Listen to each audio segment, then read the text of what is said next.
எங்கள் உறவுகளே ஒரு மாதிரி பாத்ரூமை டீப் க்ளீன் பண்ணியாச்சு. ஆனால் பசி வந்துடுச்சு. இப்போ சாப்பிட்றோம். பிரேக்ஃபாஸ்ட் ஆர்டர் பண்ணிவிட்டு இனிமேல் என்னுடைய ஹஸ்பண்டுக்கு தான் மெயின் வேலை ரூமை க்ளீன் பண்ண வேணும். ஆனால் சாப்பிட்ட மயக்கத்தில் இருக்கிறோம். எங்களை நாய்க்குட்டி அப்ரிகோட் கூட கொட்டாய் விட்டார். இப்போ அத்தானும் அப்ரிகோட்டும் நிலைப்பாடுறார்கள். எனக்கு ஸ்டார்ட் பண்ணிட்டார் என்னுடைய ஹஸ்பண்ட். அவர் தான் இது மெயினாக க்ளீன் பண்ணுறது எங்களோட ரூமை.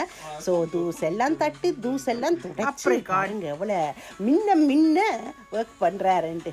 அத்தே என் கணவர் எனக்கு ரொம்ப பெருமையாக இருந்தால் தான் தட்டி கொடுத்தேன். அப்புறம் ஓடி வாரண்டாருங்க. அவர் பார்க்குறாரு நான் என்ன செய்கிறேன், என்ன கூத்தெல்லாம் செய்கிறேன். இப்போ கொஃபியை குடிச்சு கொஞ்சம் இதாக பாடுறேன். என்னுடைய ஹார்ட் ஒர்க்கிங் ஹஸ்பண்ட் வேலை செய்து அவருக்கு சிரிப்பும் தாங்க முடியல. ரெண்டாலும் அதுக்கு பாவம் மட்டும் நானும் கொஞ்சம் வேலை செஞ்சேன். நான் அதையும் அவரை சும்மா அப்படி அப்பப்போ ஓர கண்ணால் பார்த்துறேன். இதை பாருங்க என்னோட சேர்ந்து கண்ணாடி துடைக்கிறார். அதனால அவருடைய முதுகை நான் துடைச்சி விடுறேன். நாங்கள் எங்களுடைய ஹஸ்பண்டுக்கு கொடுத்த ஃபர்ஸ்ட் பர்த்டே கார்டு அதுதான் கண்டுபிடிச்சிருக்கிறாரு. எவ்வளோ பியூட்டிஃபுல்லாக இருக்குன்னு பாருங்க. அந்த தருணத்துக்கு போயிட்டோம் கொஞ்சம் நேரம். இது என்னுடைய ஹஸ்பண்டுக்கு நான் கொடுத்த ஃபர்ஸ்ட் டெடி பேர். அதனால தான் டெடான்னு கூப்பிட்றேன். இது என்னுடைய ஓல்ட் பர்ஃப்யூம். ஓகே, என்னுடைய ஹஸ்பண்ட் பெட்டுக்கு போயிட்டாரு. பெட்டில் படுக்க போகலை. பெட்டை க்ளீன் பண்ணி உரை மாற்றுவதற்காக போயிட்டாரு. அதுக்கு நடுவில் நான் படுக்க போயிட்டேன். அப்ரிகோட்டும் அதில் இருக்கிறாரு.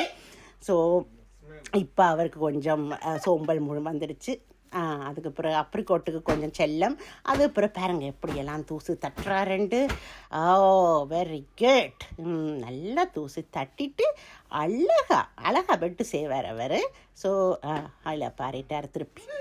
அதுக்கப்புறமா நானும் கொஞ்சம் அவரை அங்கேயும் இங்கேயும் திசை திருப்பி கொண்டு கதைச்சிட்டு இருந்தேன் நான்.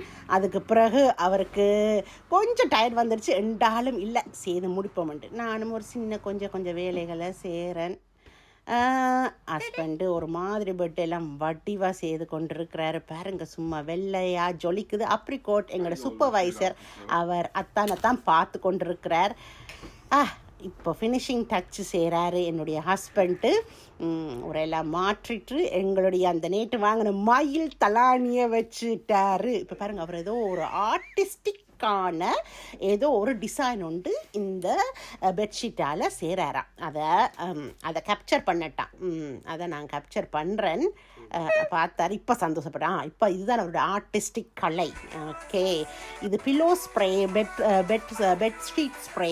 இதை போட்டால் இன்னும் நறுமணமாக இருக்கும். அதைத்தான் அவர் பில்லோக்கு போடுறாரு இல்லையோ ரூமுக்கெல்லாம் போடுறாரு. என்றாலும் ஓகே, ஹாப்பி டீப் க்ளீன் பண்ணியாச்சு எங்கள் ரூமு, எங்கள் பாத்ரூமு எல்லாமே. So happy couples, happy day.